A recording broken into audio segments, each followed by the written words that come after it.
aquecido. Eu quero pedir para o pastor, você pode me dar 10 minutinhos, só para me falar um pouquinho sobre isso, uma coisa rápida, porque depois eu pregar a mensagem e tocar com vocês. Agradecer ao pastor Antero por esse coração tão generoso. A gente fala Wesleyana, aqui no Rio tem a baixada que fala Wesleyana, coloca o R, né? O Zona Sul fala Wesleyana. O nosso nome Wesleyano é um pouco complicado. As pessoas eles falam, sabe, porque metodista entendem um pouco porque o Wesleyano, né? Um dia eu estava na casa do pastor lá de Bloco Paulistano, em São Paulo, o pastor Davi, aí chegou o irmão e falou assim: o senhor é da igreja Wesleyândia? Eu falei: sou da igreja Wesleyândia. Ok. Um dia lá em Resende, no pastor Samuel, o irmão chegou mais cedo no culto, pegou um giz e começou a fazer um óculos, banco, letra O, né, no banco. O pastor chegou e falou: irmão, que letra O é essa? É hora de Wesleyana, pastor. Então é difícil o nome, é difícil. Um dia estava uma assembleana, encontrou o Wesleyano, falou: pai do senhor. O Wesleyano falou: senhor assembleano, por que você é assembleano? Ele falou: assembleia significa reunião, né? De Deus, é reunião de Deus. A nossa igreja nasceu em 1906, lá em Belém do Pará, com o Bruno Daniel Berg. Deus que abençoou e cresceu a igreja. Ela veio lá da Rua Azusa, quando os missionários receberam a imposição de mãos, e contou a história bonita, Senhor de Deus. Aí o assembleano falou assim: e você, Wesleyano? Por que Wesleyano? Ele falou: Wesleyano é assim, ó, é língua estranha, para o Espírito Santo, pelo divino, tudo de bom, cara, tudo de bom. Wesleyano é tudo de bom. Ou seja, os Wesleyano não sabem o que é Wesleyano, só sabem dizer que é John Wesley, mas não sabem por que Wesleyano. O Wesleyano não é por causa de John Wesley, sabia? Isso, pastor? Não é. É por causa do movimento Wesleyano, oriundo do coração de Wesley, que contagiou uma galera em 1700. Então, na verdade, a nossa igreja era uma igreja inglesa. Um dia uma senhora na feira falou comigo assim: que igreja que o senhor é? Eu falei: Wesleyano. Ela esmagou, ela falou: nunca ouvi falar. Eu falei: realmente, a senhora nunca ouviu falar mesmo. Por quê? Quantos anos ela tem? 57. A minha igreja tem 307 anos. Então, realmente, a senhora é desinformada, a senhora é mal educada, não tem educação, não conhece realmente a nossa igreja. Ela tem 300 anos de idade. Ah, é? Eu falei: não nasceu antes, não, minha senhora. E a senhora, a próxima vez, só tem a cuidado com o que a senhora fala. Ela ficou sem graça, né? Tem que dar um trato legal, né? Colocar a pessoa no lugar dela. Bom, na verdade, glória a Deus, amém? Na verdade, o Wesley foi o grande mentor de Deus para esta obra. Nós não adoramos o Wesley. Se tem alguém que nasce antes que não é da nossa igreja, nós não adoramos o Wesley em absoluto. Ele é só um referencial. Nós adoramos a Jesus Cristo como Senhor e Salvador. A igreja não é a igreja mais certa do mundo. Nós pertencemos à Igreja de Cristo da face da terra, mas somos um movimento que tem 300 anos de idade. No dia 17 de junho de 1703, na cidade de Epworth, ao norte da Inglaterra, nascia o pequeno John Wesley. Ele é filho de Samuel Wesley e de Susana Wesley. Ambos tiveram 19 filhos. 19 filhos. O padrão da mulher wesleyana é ter 19 filhos. Se você não tem, você não é wesleyano. Vamos começar por aí, porque Susana, ela tem 19. A minha esposa e eu tivemos 7 filhos. Falta ainda 11, 12, né? Vamos chegar lá, se Deus quiser. Bom, ele nasceu então desse casal, do Samuel e da Susana. Eram 19 filhos, mas morreram a mais da metade. Só sobrou 3 meninos e 7 meninas. Morreram 9 filhos. 10 vingaram. Foi Samuel, Ed, Mesabel, Mary, Anne, Suzanne, Késia, Charles e John. John é o penúltimo, Charles é o penúltimo, John é o penúltimo e Charles é o último. Então ele nasceu nesse lar, lá na Inglaterra. Muito bem, no dia 9 de fevereiro de 1709, houve um incêndio na casa dos Wesley. Alguém jogou alguma coisa, tipo um pano com fogo, não se sabe direito, e a casa de madeira pegou fogo. Todo mundo acordou assustado de madrugada, e aquela correria, as amas, as babás ajudando, pega um filho aqui, eu quero 9 filhos, 10, desceram para a grama, lá na rua, a casa pegando fogo. Quando a Susana contou os filhos, faltava o Jack. Jack é o John, que é o John Wesley. Na verdade, o nome dele é John Benjamin Wesley. E aí, quando ela está faltando o John, o Jack, e o Samuel, o pai, tentou entrar na casa para pegar o menino de fogo. Ele estava lá em cima do primeiro andar. Quando ele foi, caiu a parte da escada no fogo e ele disse: perdemos o Wesley, perdemos John Wesley. Ele voltou para trás e começou a orar a Deus, rogando pela alma do seu filho. Quando de repente o John Wesley acordou, assustadinho, tinha uma mala de viagem perto da cortina e da janela. Ele põe o pezinho, olha lá embaixo, e aí os vizinhos dizem: olha lá, tem uma criança lá. E Susana falou: é o Jack, é o John Wesley, vamos ajudá-lo. Aí os vizinhos que fizeram uma escada humana conseguiram resgatar o Wesley. Quando ele foi colocado na grama, a mãe dele chorando disse: este verdadeiramente é um tição tirado do fogo. Ali ela percebeu que aquele menino tinha coisa de Deus. Você salvo do fogo. Ela percebeu que o Wesley tinha algo diferente de Deus. Esse John Wesley era muito aplicado na obra de Deus, era muito querido na palavra de Deus, era muito obediente. Quando foi em 1710, ele foi para Londres estudar numa escola chamada Charterhouse. Lá ele ficou um bom tempo, mas era tão aplicado. De vez em quando ele sumia, a professora perguntava: onde é que está John Wesley? Ele estava cheio de crianças em volta dele, lendo a palavra de Deus. Em 1714, ele vai para Oxford, uma universidade bonita que tem lá na Inglaterra, que é muito famosa. Ele vai estudar. John Wesley, aos 17 anos, ele consegue se formar mestrado em artes. Veja que inteligência que esse rapaz tinha, não é? E quando ele chegou na universidade, começou a estudar, era uma universidade que pertencia à igreja anglicana, e aí ele destacou-se, foi ao diaconato.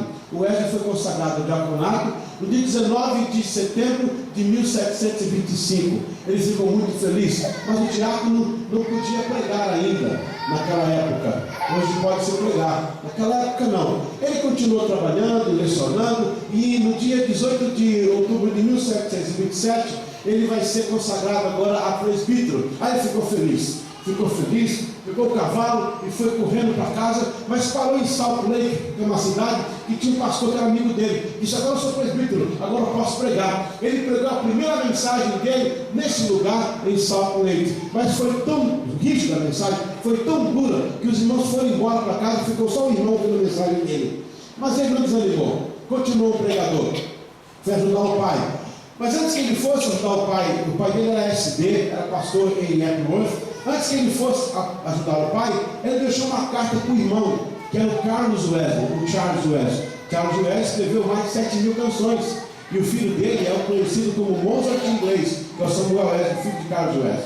Então ele deixou uma carta para o Wesley, lá no quarto dele, uma carta amarela, escrito. E a carta dizia o seguinte: Carlos, você precisa se aplicar mais a Deus. Você precisa ter um coração mais aplicado ao Senhor. Você precisa corrigir a sua alma. Foi a frase que ele falou, que a gente usa muito nas aulas, né? Você precisa corrigir a sua alma. Você precisa chegar mais perto, ser mais santo. Enquanto o Carlos lia aquela carta, ele sentiu um impulso, ajoelhou e começou a chorar no quarto, lá no Oxford, que também era um estudante. De repente ele está chorando, chegou o amigo dele, o Robert Kickham, chegou perto dele e falou: o que está acontecendo? What's going on here? O que está acontecendo aqui? O Samaritário, podia Samaritário, alguém morreu aqui? Aí o Carlos falou assim: não, eu estou corrigindo a minha alma, eu preciso ser santo diante de Deus.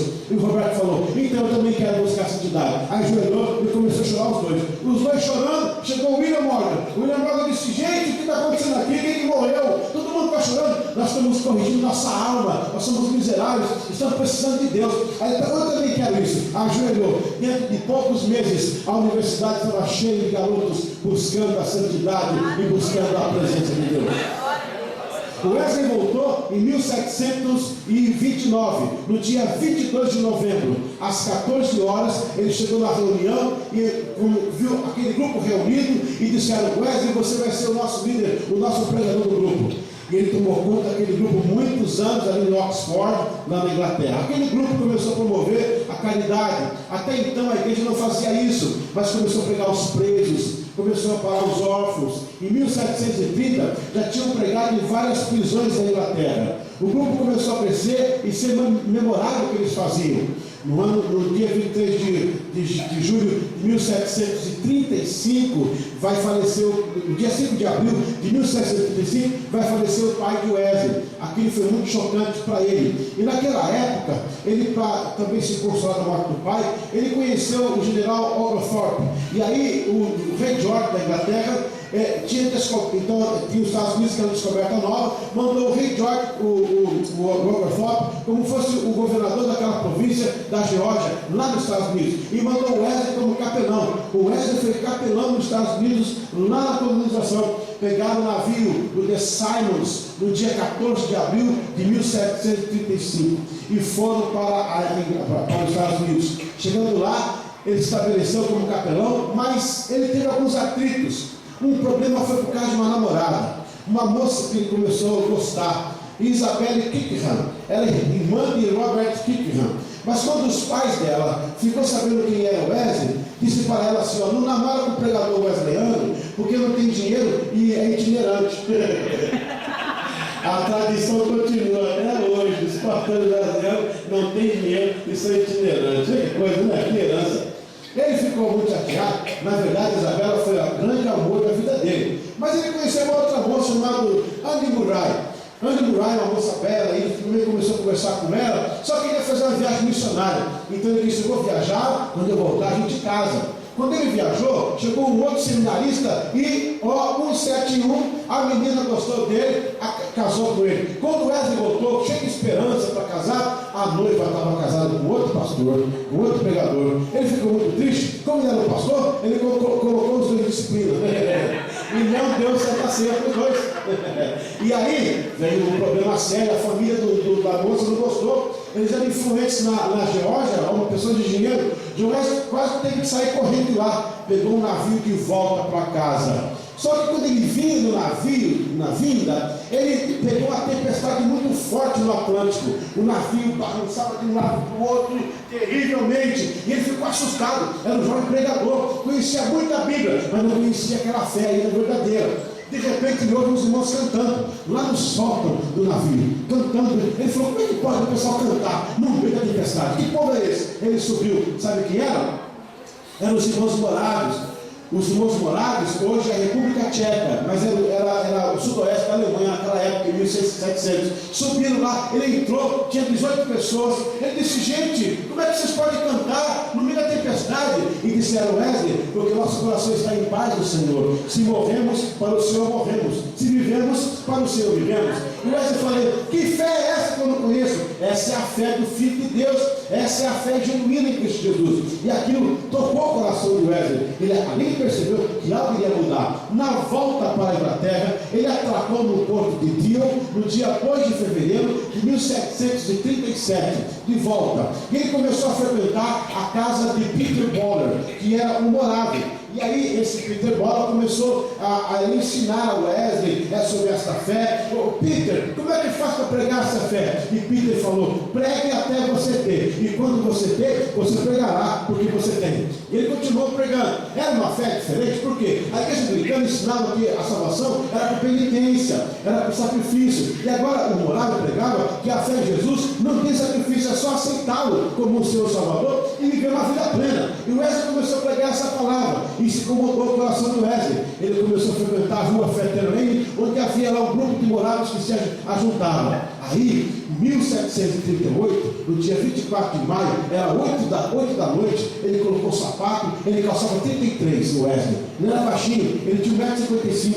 O médico era tampinha, mas quando ele pregava, virava um gigante de Deus, cheio do Espírito Santo. Ele colocou o sapato, ele não queria muito sair aquela noite, estava um pouco frio. Ele disse: eu estou com muita vontade, mas eu vou à reunião assim mesmo. Saiu pelas ruas de Londres, passou pela Boulevard, passou pela 2nd Street, e foi caminhando, passou pela Central Avenue, e foi caminhando, passou pela Lexington, subiu uma escada com 15 degraus, virou à direita, passou por um corredor, foi sair lá na rua Aldergate, número 23. Entrou na Aldergate e sentou. Isso era umas 8h30. Quando ele estava lá, alguém estava lendo um sermão, o prefácio de Lutero, a carta aos Romanos, e aquilo começou a mexer o coração do Wesley. O justo viverá pela fé no Filho de Deus. Quando foi 15 para as 9, ele sentiu algo como nunca tinha sentido em toda a sua vida. O coração começou a queimar, parecia que ia dar um infarto. Ele começou a sentir algo diferente, uma queimadura em todo o seu corpo, ficou vermelho igual um pimentão, e disse: hoje eu experimentei o coração aquecido, abrasado. Sinto que hoje tenho paz e que a minha fé é viva, e eu tenho certeza que estou salvo no Filho de Deus. Wesley foi tocado por Deus aquela noite, no dia 24 de maio. Ele saiu dali como um pregador cheio do Espírito Santo de Deus, e começou a pregar em vários lugares. Como ele pregava essa fé que era uma fé genuína, que não precisava de sacrifício, a igreja anglicana começou a persegui-lo. Então, no dia 8 de março de 1779, ele estava numa reunião com o bispo de Bristol, e o bispo falou o seguinte: você pode pregar essa mensagem, Wesley, dizendo que salvação é de graça. Que negócio é esse? Salvação tem preço. Ele falou: não, o preço é pago na cruz, a salvação é de graça em Jesus. Olha, você não vai pregar mais nas igrejas anglicanas.